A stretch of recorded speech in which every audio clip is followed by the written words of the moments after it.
नमस्कार दोस्तों। आज हम एपिसोड नंबर 13 कर रहे हैं रामायण का। तो चलिए शुरू करते हैं। आज हम देखेंगे कि राम लक्ष्मण का विश्वामित्र जी के साथ प्रस्थान हो गया है। वशिष्ठ जी के समझाने पर दशरथ जी ने राम और लक्ष्मण को बुलाया। भेजते समय माता और पिता दशरथ ने गमन कालिक स्वस्ति वाचन किया और पुरोहित वशिष्ठ ने मंगल सूत्रकों से राम को अभिमंत्रित किया। हमारे यहाँ पे कोई भी रिवाज है, कोई भी हम अच्छा कार्य करते हैं तो जब मंत्र बोले जाते हैं, तो जब आप प्रस्थान करा रहे हैं अपने बच्चों का तो स्वस्ति वाचन मंत्र उन्होंने बोले। महाराज दशरथ ने पुत्रों का सिर चूमकर और प्रसन्नचित हो उन्हें विश्वामित्र जी को सौंप दिया। तो अभी पहले तो दशरथ जी बहुत ही नाराज़ थे, बहुत ही दुखी थे कि मुझे राम को भेजना पड़ेगा। लेकिन वशिष्ठ जी के समझाने के बाद, जो उनके कुल गुरु थे, उनके समझाने के बाद वो बहुत ही प्रसन्न मन से अपने पुत्रों को भेज रहे हैं। क्योंकि राम और लक्ष्मण एक साथ रहते थे, उनमें बहुत प्रेम था, तो लक्ष्मण जी भी राम के साथ चल दिए।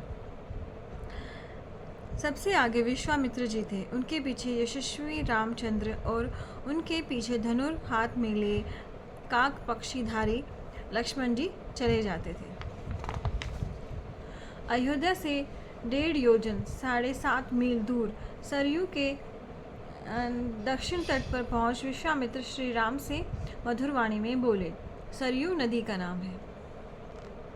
हे वत्स, जल्दी से आचमन कर लो और मंत्र समूह रूप बला और अति बला नामक विद्या को ग्रहण करो। आचमन मतलब पानी, ऐसे उंजली में पानी लेकर पीना। तो अब विश्वामित्र जी उन्हें विद्या देने स्टार्ट कर दी है। क्योंकि जब भी आप किसी गुरु या किसी महान आदमी के पास जाते हैं तो वो आपको आशीर्वाद देता है, आपको कुछ शिक्षा देता है, दीक्षा देता है। तो आपको हमेशा जो बड़े लोग हैं, जो ज्ञानी लोग हैं, उनसे मिलते रहना चाहिए, क्योंकि कुछ ना कुछ हमें ज़रूर मिलता है।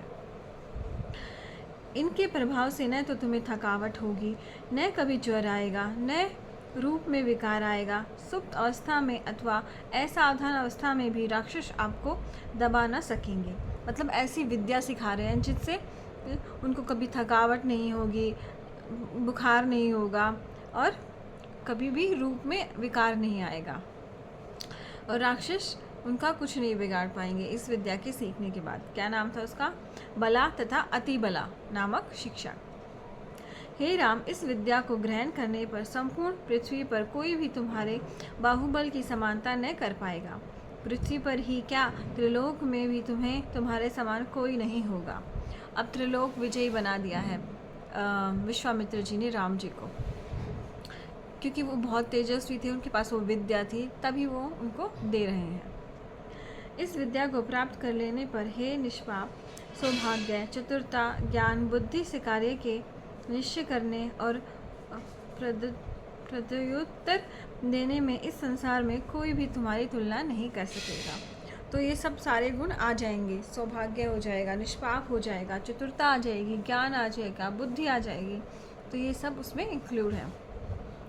पुरुषोत्तम राम सब विद्याओं की माता बला और अति बला नामक विद्याओं के प्रभाव से भूख और प्यास भी तुम्हें व्याकुल न कर पाएगी, और उस विद्या से उन्हें भूख और प्यास भी व्याकुल नहीं कर पाएगी। हे राघव, इन दोनों विद्याओं के पढ़ लेने से तुम्हारे यश संपूर्ण संसार में फैल जाएगा, और ये विद्या अगर तुमने पढ़ ली तो तुम्हारा यश पूरे संसार में फैल जाएगा। यह सुन प्रसन्न वदन राम ने आचमन कर तथा पवित्र हो आत्म स्वरूप के जानने वाले विश्वामित्र से ये दोनों विद्याएं ग्रहण कर ली, और श्री राम जी ने बहुत ही हर्ष के साथ ये दोनों विद्याएं सीख ली। उन विद्याओं को सीख लेने पर पराक्रमी श्री राम उसी प्रकार सुशोभित हुए जैसे शरद ऋतु में सूर्य सुशोभित होता है। तो जैसे सर्दियों में सूरज जब आता है तो कितना अच्छा लगता है, तो वैसा ही आनंद उन्हें मिला वो विद्याएं ग्रहण करके। इसके अनंतर दोनों भाइयों ने गुरु के समान विश्वामित्र की चरण सेवा आदि कर वह रात सरयू के तट पर विश्वामित्र जी के साथ आनंद पूर्वक बिताई। तो वहाँ पर वो सरयू की नदी जो पहली रात है उन्होंने सरयू नदी के किनारे ही बिताई विश्वामित्र जी के साथ। तो आज के लिए इतना ही। आप कल फिर हम आएंगे नए एपिसोड के साथ।